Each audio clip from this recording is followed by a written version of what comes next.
Bonsoir à tous. À la une de l'actualité de ce 14 août, le Premier ministre lance la deuxième phase de l'Agnès dans la commune de Ratoma. En plus des vivres distribués, des transferts monétaires ont été faits aux familles identifiées. Et puis, on vous présente ce soir un nouvel outil au sein du Parlement guinéen. La nouvelle plateforme appelée Allô Madame la députée va désormais servir de canal de communication entre les députés et leurs mandats. Enfin, demain 15 août sera célébrée l'Assomption. Ici en Guinée, les fidèles catholiques s'apprêtent à fêter en beauté, mais dans le strict respect des mesures sanitaires. C'est tout pour les titres. Mesdames et messieurs, bonsoir. Bienvenue dans ce journal qu'on entame par ce discours du président de la République, professeur Alpha Condé, axé sur l'état d'urgence sanitaire. Le chef de l'État remercie le corps médical pour les efforts consentis et la population guinéenne pour la discipline observée. Suivez.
Guinéens, chers compatriotes, 5 mois se sont écoulés depuis l'apparition du premier cas de Covid-19 dans notre pays. 4 mois durant lesquels le gouvernement, sur mon instruction, a mobilisé toutes les ressources humaines et matérielles à sa disposition pour soutenir notre stratégie de riposte. Les acteurs comme la société civile, les partenaires techniques et financiers, les ONG apportent un soutien important au gouvernement dans la mise en œuvre de cette stratégie. À tous ces acteurs, je voudrais exprimer encore une fois ma totale reconnaissance pour leur commission de qualité dans la lutte contre le Covid-19. À la population guinéenne qui paye le prix fort de cette épidémie, j'exprime tous mes encouragements pour la grande résilience dont elle fait preuve. Je suis conscient que chacune des mesures prises pour freiner la prolongation de la maladie dans notre pays a un impact sur votre quotidien. Mais elles sont nécessaires pour inverser durablement la dynamique de contamination et nous permettre de sortir rapidement de cette crise. Chers compatriotes, je me réjouis de la discipline globalement observée au regard des mesures édictées par le gouvernement. Toutefois, à mon grand regret, je constate que depuis quelques semaines, les efforts de lutte contre le virus se confrontent à un relâchement coupable de ces mesures. En particulier, le port du masque est négligé par une part de plus en plus importante de la population. De même, l'installation des barrages filtrants et la surveillance des actes routiers ne parviennent pas à rompre la propagation de l'épidémie à l'intérieur du pays. Et plusieurs préfectures ont déjà malheureusement enregistré leur premier cas de Covid-19. Le mois dernier, j'ai attiré déjà sur cette situation préoccupante qui risque d'anéantir tous les efforts. En effet, les opérations empiriques confirment malheureusement cette tendance. Du 15 juillet au 15 août, l'indice de possibilité est passé de 7,9% à 6,7%, ce qui est nettement faible et démontre que le virus est encore en circulation. Cela démontre que malgré tous les efforts fournis, beaucoup reste à faire. Chers compatriotes, le coronavirus continue à se propager dans notre pays. À date, sur 74 235 personnes testées, nous comptons 8267 cas confirmés, soit 11%, pour 7167 guérisons, soit 86,8%. Nous déplorons cependant malheureusement 50 décès hospitaliers, soit 0,6%. Je présente mes condoléances aux parents et proches des personnes ayant perdu la vie et souhaite un prompt rétablissement aux personnes en soins. Les progrès réalisés dans la lutte contre cette pandémie avec la faiblesse de la létalité à peine 0,6% et la hausse du taux de guérison près de 87% ne doivent pas occulter la gravité de cette maladie au double plan sanitaire et économique. Notre pays entame son 6e mois de lutte contre cette épidémie. L'efficacité de notre stratégie réside dans notre capacité à nous astreindre dans la durée au respect rigoureux des mesures édictées. Ce n'est qu'à cette condition que nous réussirons à être durablement performants. À défaut, nos efforts seront tout simplement contre-productifs et des sacrifices déjà consentis inutiles. Toutefois, je note avec satisfaction une amélioration sensible du taux de rétablissement sur les derniers mois et en remercie vivement les personnels soignants et l'ensemble des autres acteurs impliqués dans la riposte. Chers compatriotes, nous devons continuer de nous impliquer davantage dans cette lutte. Vous êtes nombreux à en avoir la capacité, notamment grâce à votre influence au sein de vos communautés respectives. Le nombre de personnes souffrant de l'arrêt ou du ralentissement de leur activité est important. Un front commun est nécessaire pour faire respecter les mesures restrictives en vigueur dans le but de réduire la circulation du virus au sein de la communauté. C'est cela qui peut garantir une reprise rapide de nos activités sociales, économiques, scolaires, religieuses, administratives, sportives, professionnelles, culturelles. En d'autres termes, assurer un retour à une vie normale. Vous ne devez donc pas baisser les bras ni la garde au risque de connaître le recul enregistré par certains pays dont les gouvernements se sont trouvés dans l'obligation de prendre de nouveau des mesures drastiques allant jusqu'au confinement des populations. Du fait du relâchement intervenu dans le respect des mesures de prévention, le gouvernement, pour sa part, reste constamment en éveil. Je voudrais vous assurer de sa détermination à mobiliser toutes les ressources nécessaires à la lutte contre le Covid-19. Chers compatriotes, en ayant pris toute la mesure de la situation et après avoir recueilli les avis motivés des experts, le dispositif ci-après entre en vigueur. L'état d'urgence est reconduit pour une période de 30 jours à compter de ce jour sur toute l'étendue du territoire national. La reprise des vols commerciaux internationaux est conditionnée au respect strict des mesures sanitaires en vigueur sous réserve de réciprocité. Le couvre-feu est ramené de 0h à 4h du matin pour la zone du Grand Conakry, c'est-à-dire Conakry, Koya, de Breka, et reste entièrement levé à l'intérieur du pays. Le port du masque est toujours obligatoire, tant en public qu'à la maison. Toutes les autres dispositions relatives à l'état d'urgence sanitaire restent en vigueur. J'invite tout particulièrement les forces de l'ordre à prendre toutes les mesures utiles pour veiller au strict respect de ces mesures sanitaires. J'invite l'ensemble des acteurs et des citoyens à l'oublier de fort. Femmes et hommes de culture, femmes et hommes des médias, sportifs et sportifs, influenceuses et influenceurs des médias sociaux, chefs locaux, chefs d'entreprise, leaders de communautés, responsables des partis politiques ou d'ONG, chefs religieux, impliquez-vous fortement dans cette lutte de toute l'humanité contre la Covid-19. Associez vos images aux gestions entreprises dans ce sens.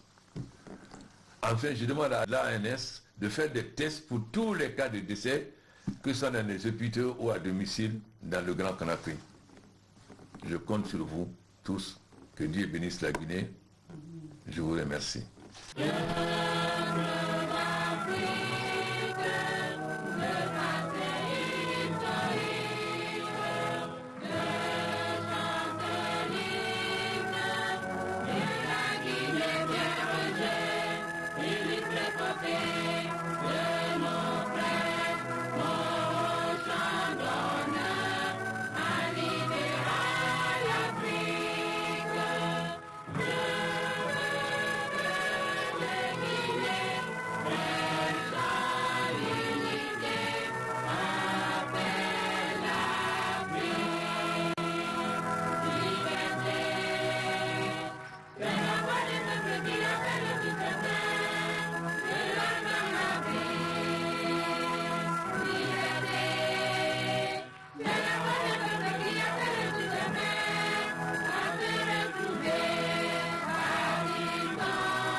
cette ordonnance 2020-006 PRG-SGG portant prorogation de l'état d'urgence sanitaire. Le président de la République, vu la Constitution, notamment ses articles 72 et 100 alinéa 4, ordonne. Article 1er.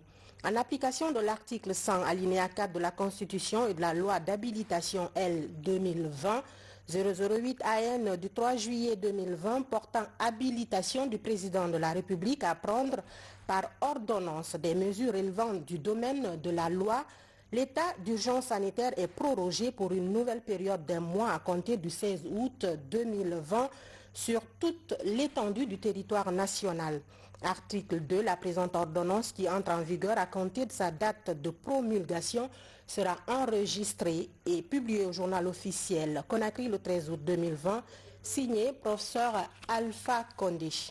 On enchaîne par ce décret D 2020-191 PRG-SGG portant nomination du président du conseil d'administration de l'agence d'aménagement et de gestion des parcs industriels AGESPI. Le président de la République, vu la Constitution, décrète. Article 1er.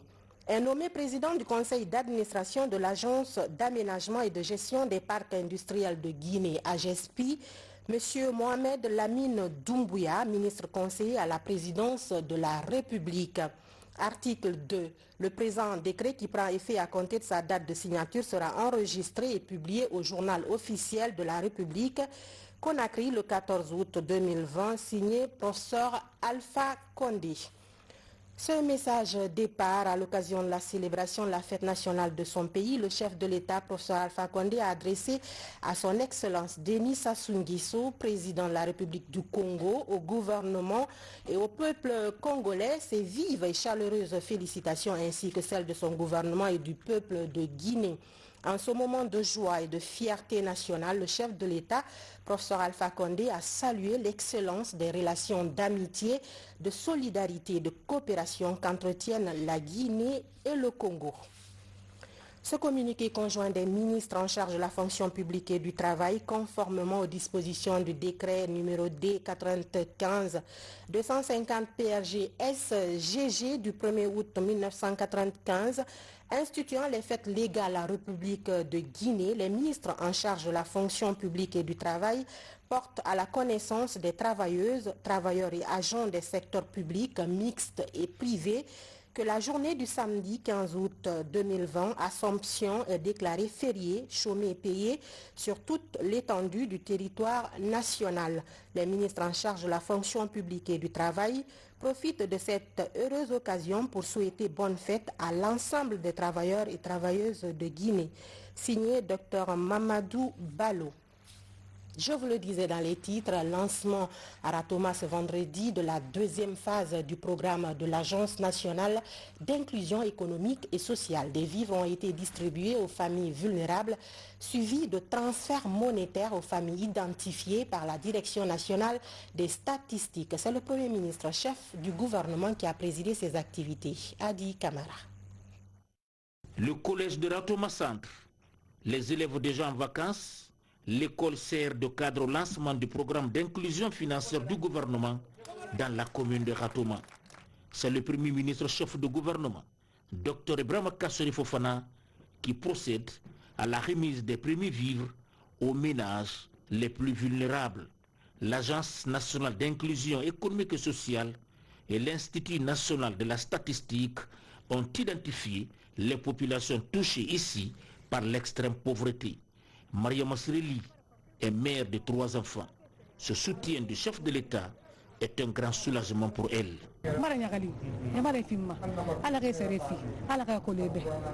Je suis contente du gouvernement pour cette initiative, qu'Allah nous aide à vaincre cette pandémie. Près de 4000 ménages bénéficient de vivre à Ratoma. L'opération mensuelle est renouvelée jusqu'en décembre. Du collège de Ratoma, le Premier ministre chef du gouvernement, Dr Ibrahima Kassori Fofana, et sa suite se rendent à la maison des jeunes de Taouya. La deuxième variante du programme d'inclusion économique et sociale du gouvernement a lieu. Il s'agit de transferts monétaires assurée par 2 banques. Les paiements sont électroniques. Cette veuve est la première à bénéficier du programme dans sa commune. Je suis veuve et mère de 3 enfants.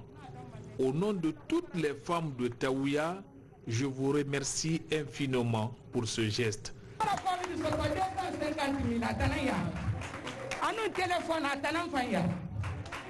Avec la nièce, le gouvernement est déterminé à éradiquer l'extrême pauvreté dans le pays par une juste redistribution de la richesse. L'événement auquel nous participons a pour but de soulager les populations guinéennes, de réduire la pauvreté endémique et d'extraire à terme 6 millions de nos concitoyens de cette pauvreté. Le programme Agnès comporte 3 volets. Le premier volet en cette période, c'est la distribution de vivres. Le président de la République l'a lancé hier à Kaloum. Nous l'avons poursuivi aujourd'hui à Ratoma. Et il s'étendra sur l'ensemble des communes de Conakry. Et au-delà de Conakry, touchera les villes préfectures cibles du pays. Le programme comporte aussi le transfert monétaire, qui est aujourd'hui l'objet principal de l'événement que Taouya abrite, qui consiste à donner aux plus pauvres parmi nous des moyens de subsistance qui leur permettent de prendre leur famille en charge et qui leur permettent ainsi de regagner dans une certaine mesure leur dignité. Parce que la pauvreté n'est souhaitable pour personne. Ce programme de transfert monétaire va garantir aux populations les plus pauvres parmi nous, dois-je préciser que nous sommes tous pauvres, mais les plus pauvres, qu'on appelle l'extrême pauvreté, va devoir bénéficier d'un transfert monétaire par mois de 250 000 francs. De maintenant jusqu'en 2025. Ça veut dire que le président de la République a voulu que tous ceux parmi nous, les veuves, les handicapés, tous ceux qui sont à la fin de la société puissent être secourus dans le cadre de ce programme. Le troisième volet, qui n'a pas commencé, qui va débuter avant la fin de l'année, concernera une couche importante, la société, la jeunesse et les femmes, et qui va viser l'entrepreneuriat. Il s'agira de donner des moyens aux jeunes pour entreprendre à leur compte et sortir par ce biais de la précarité. Le transfert monétaire va toucher 4 555 ménages dans la deuxième plus grande commune de la capitale. Sous le leadership du professeur Alpha Condé, président de la République, le gouvernement compte conduire à la réussite de ce programme d'inclusion économique et sociale le plus important du continent. Et puis, pour permettre aux femmes de suivre le pas en cette ère numérique, le ministère des Postes, Télécommunications et de l'économie numérique a donné une centaine d'ordinateurs au Centre d'autonomisation des femmes du pays. Ce matériel a-t-il été bien utilisé? Pour s'en rendre compte, Oumar Saïd Koulibaly et Awa Beavogi se sont rendus au CAF de Kaloum et de Cameroun. Reportage Djene Yansani. Ce geste s'est matérialisé du temps de leurs prédécesseurs. Une collaboration intersectorielle qui avait permis au Centre d'autonomisation des femmes d'avoir une centaine d'ordinateurs offerts par le ministère des Postes, Télécommunications et de l'économie numérique. À la CAF de Kaloum et de Cameroun, le matériel informatique a bien trouvé sa place, ce qui ravit l'actuel patron des Postes, Télécommunications et de l'économie numérique. C'est une initiative du président de la République. Il a mis en place plusieurs centres d'autonomisation des femmes à travers la Guinée et il fallait doter ces centres d'autonomisation de salles informatiques permettant aux jeunes dames et aux jeunes femmes d'être initiées à la bureautique, c'est-à-dire à l'informatique. Donc nous sommes sur le terrain aujourd'hui pour vous dire encore que le président de la République tient et il a à cœur l'émancipation de la femme, d'où la pertinence de la création de ce ministère. L'autonomisation des filles et des femmes passe aussi par la maîtrise du numérique. Depuis l'acquisition de la centaine d'ordinateurs, dont 22 pour les centres de l'intérieur du pays, plus de 1500 jeunes filles ont été initiées aux technologies de l'information. Le gouvernement a doté 22 centres d'autonomisation de 220 ordinateurs.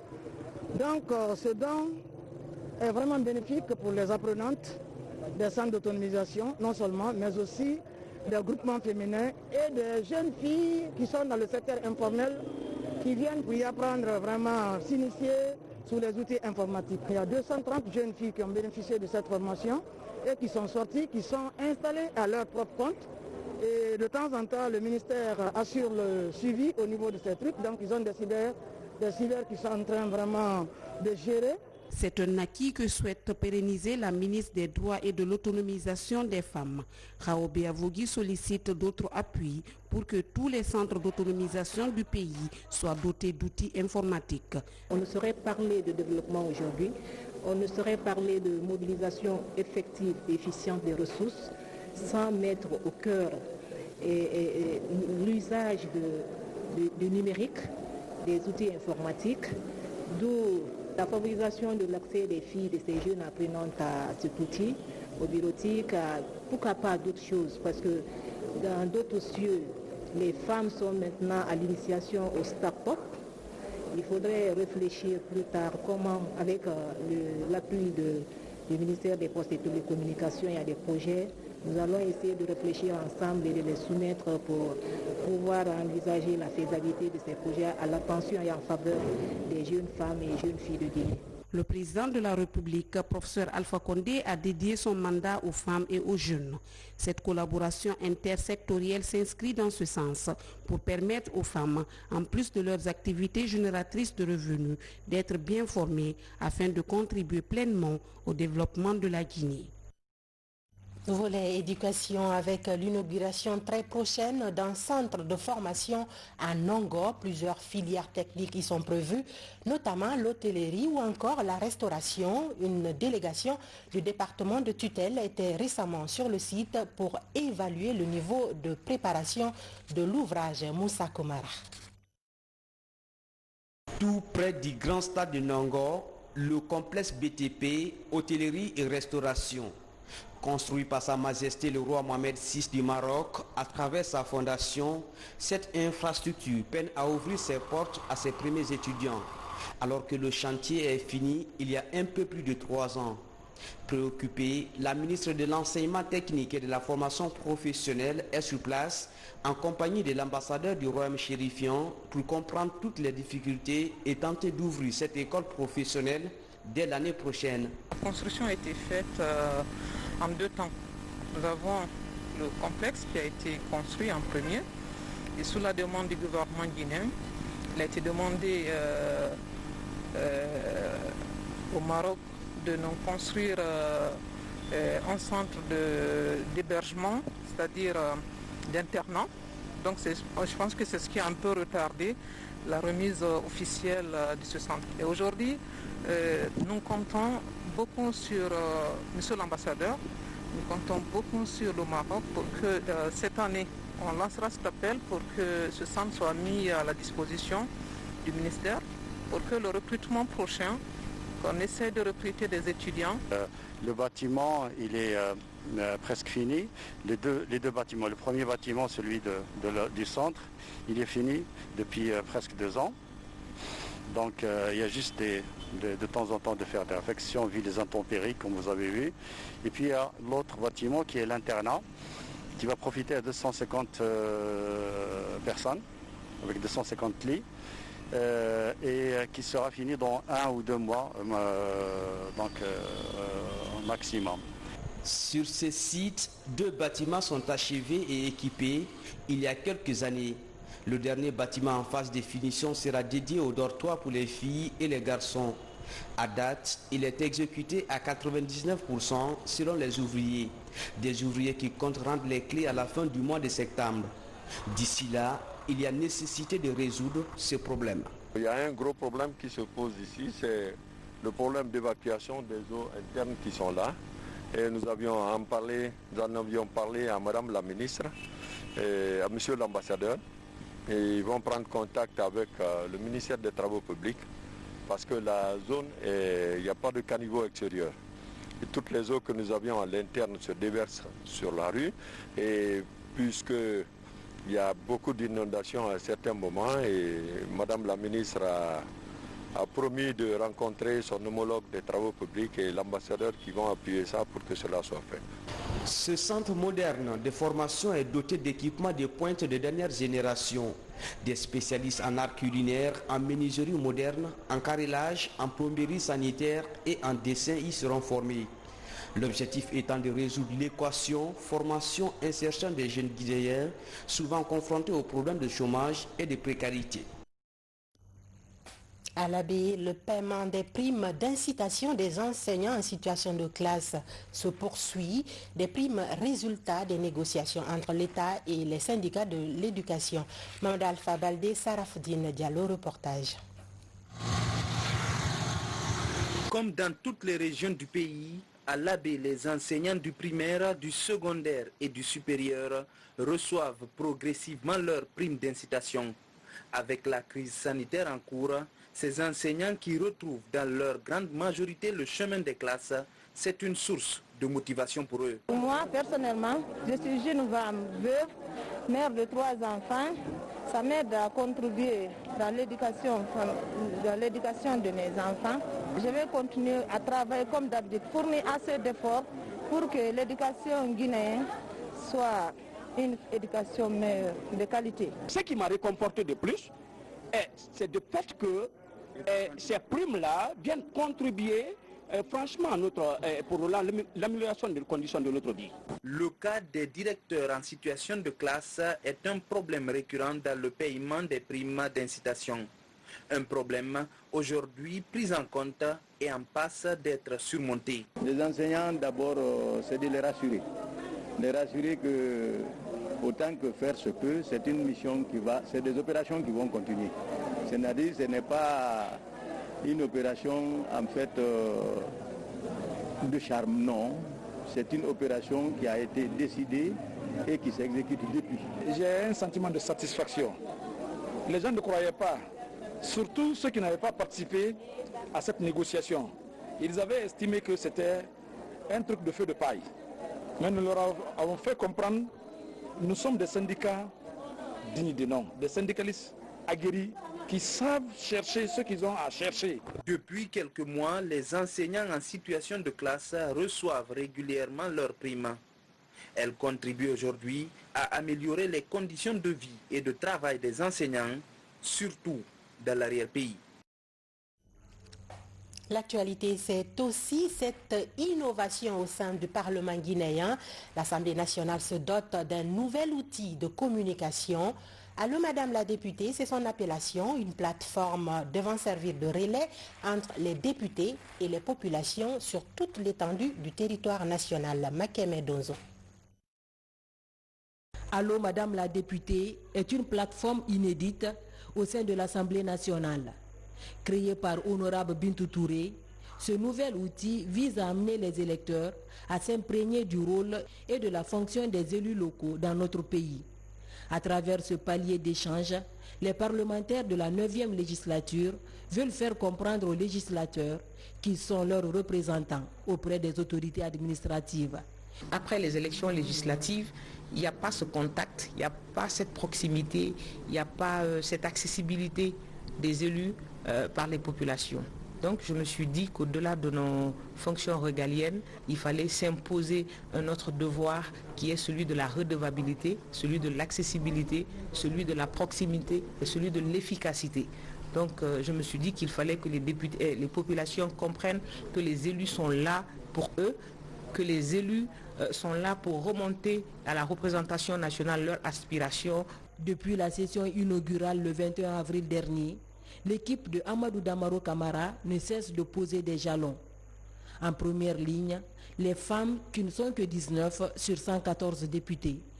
Leur détermination est grande et prometteuse. L'importance de cette plateforme, c'est l'ouverture, c'est d'être beaucoup plus proche des populations en fait. C'est de les servir, c'est de les aider. Par exemple, si je prends la région forestière, c'est de leur dire la nécessité de cohabiter, de régler les problèmes pacifiquement, d'éviter la violence. Et toutes ces actions doivent être vraiment la préoccupation des députés que nous sommes. Plus on aura de femmes engagées dans le combat politique, dans la citoyenneté, mieux ce pays se portera. On ne peut pas continuer à commettre les mêmes erreurs. Et j'ose espérer que ça va donner des idées et du courage à des femmes. La plateforme Allô Madame la députée a dans son programme la création d'une page Facebook et le contact physique à travers les assemblées publiques. L'idée est de permettre aux élus de faire des plaidoyers et des propositions de loi qui tiennent compte des réalités du terrain. La création d'un numéro vert est annoncée pour discuter des problèmes de citoyenneté avec leurs mandants. Dans le cadre de la lutte contre le Covid-19, la Banque mondiale offre 5000 kits sanitaires aux couches défavorisées de Conakry et de Kassa. C'est au compte du projet urbain Eau de Guinée pour une enveloppe financière de $100 000. Moussa Bangoura. C'est un important lot de kits sanitaires destinés aux 5 communes de la capitale et la sous-préfecture de Kassa.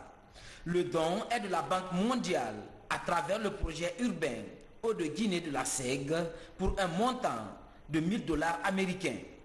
Cette contribution de la Banque mondiale permet d'accompagner les autorités communales dans la riposte contre le Covid-19. En ce qui concerne la Banque mondiale, en plus de l'appui direct qu'elle a fait à notre gouvernement pour contribuer au financement de ce plan d'urgence, selon les priorités que notre gouvernement a eu à faire, a procédé à l'affectation d'une partie des ressources non décaissées au niveau de certains projets de développement en cours d'exécution.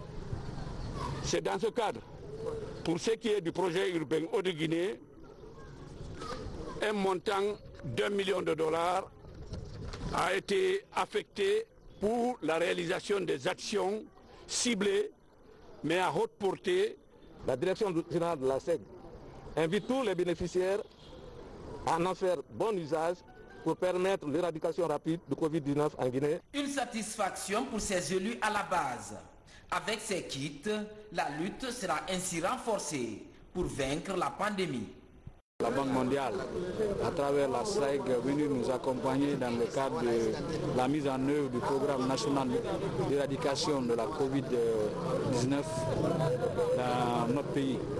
Kassa a une particularité, compte tenu de son insularité. Kassa est enclavé. Grâce à Dieu, jusque maintenant, on n'avait connu qu'un seul cas qui a été traité et circonscrit. Chaque fois qu'il y a des mesures de cette nature, ça va toujours dans le sens du renforcement de nos capacités dans le cadre de la lutte pour cela. Ce partenariat historique, notamment avec la Banque mondiale, que ce geste ira droit vers les bénéficiaires qui sont les populations déshéritées des 5 communes de la ville de Conakry. En plus des communes, le gouvernorat et les femmes baleuses ont aussi bénéficié de cet appui de la Banque mondiale. Au-delà des 5000 kits, 15 000 masques de protection sont également mis à disposition. Religion à présent pour parler de l'Assomption. Ce sera demain 15 août. Les fidèles catholiques sont mobilisés pour fêter en beauté la montée de Marie au ciel. En ce temps de Covid-19, les autorités religieuses catholiques, à leur tête Monseigneur l'archevêque, invitent au strict respect des mesures sanitaires. Valérie Talimane. Une Assomption avec une série de restrictions des habitudes des fidèles catholiques dans les églises. Cette année, à cause du Covid-19, la fête du 15 août va se célébrer sans certains rites comme les embrassades et les échanges de la paix du Christ ou encore l'abstention de communier au corps et au sang du Christ pour les prêtres concélébrants. De la paroisse Anne-Marie Javoué de Nongo, à la cathédrale Sainte-Marie en passant par la paroisse Saint-Joseph ouvrier de Kaloum, l'heure est à l'assainissement et au traçage des ceintures de la distanciation sociale pour rendre la fête belle malgré le coronavirus. Nous serons très stricts sur les dispositions, sur les gestes barrières, sur la distanciation sociale éditée par le gouvernement et les autorités. C'est pourquoi il y aura 2 messes. Il y a une messe à 8 heures et une autre à 10 heures. Pour vivre une fête sans risque de contamination du virus, l'archevêque métropolitain de Conakry prend de nouveau son bâton de berger.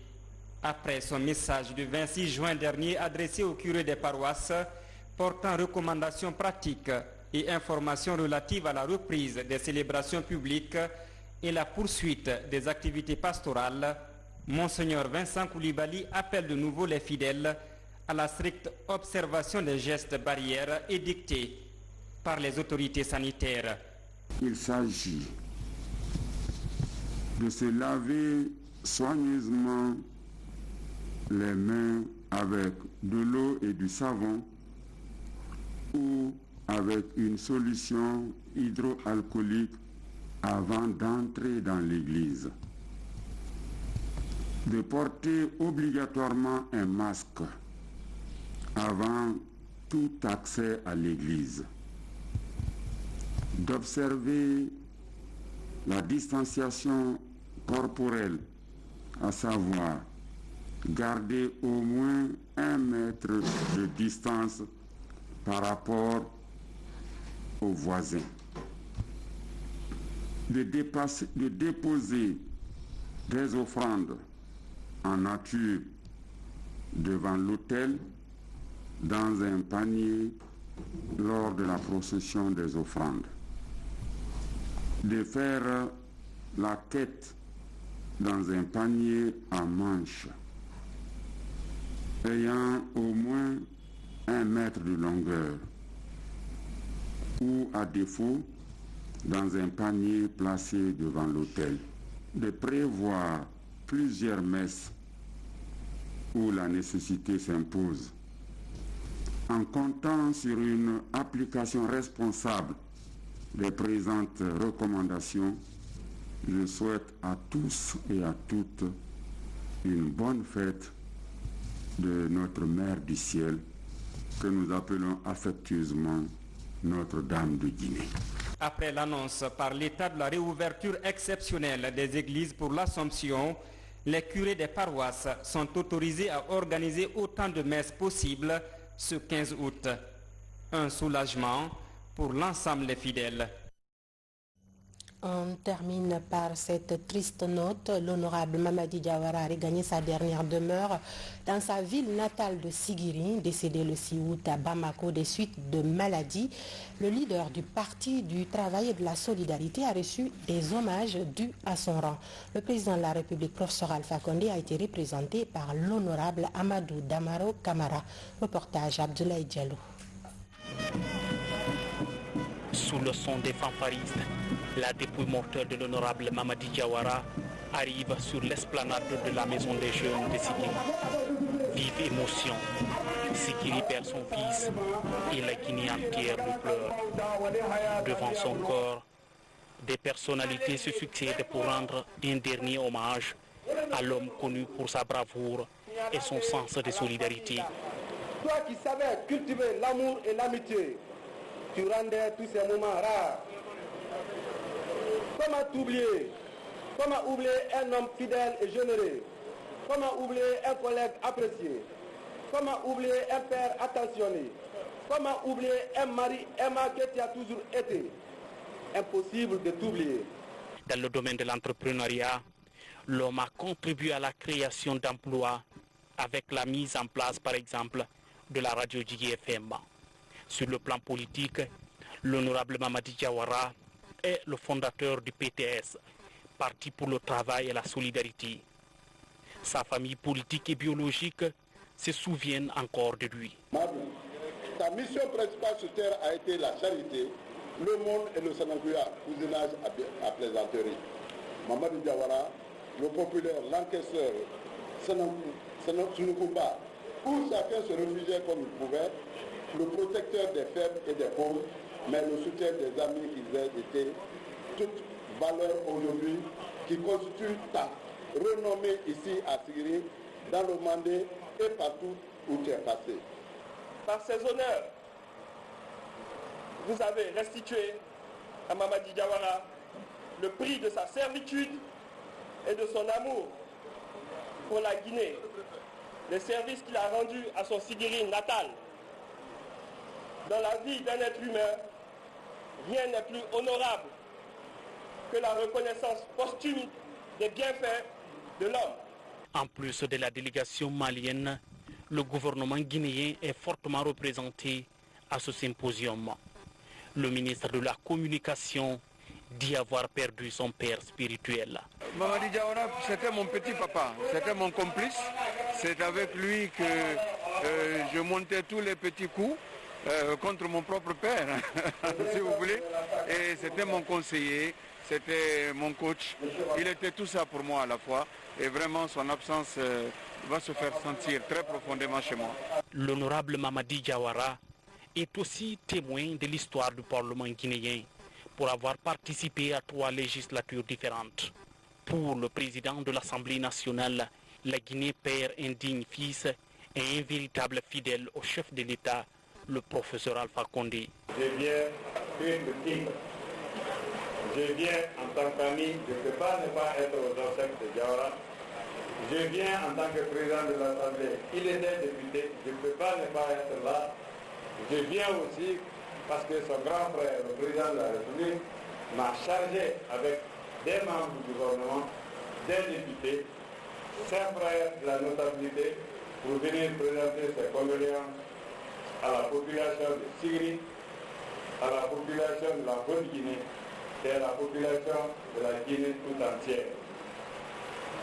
Ce message fort pour prouver que c'était son frère. Il a fait adjoindre l'imam de son village natal, Baro, le premier imam, pour venir faire la prière en son nom pour notre ami Mamadi Diawara. Après les différents témoignages, place à la prière. Devant une marée humaine, Mamadi Diawara dit Yaour rejoint sa dernière demeure sous une grande émotion des populations de Sigiri qu'il a tant aimé et servi. Paix à l'âme de l'honorable Mamadi Diawara. Amen. Fini ce journal. Grand merci à vous de l'avoir suivi. Bonsoir et à demain.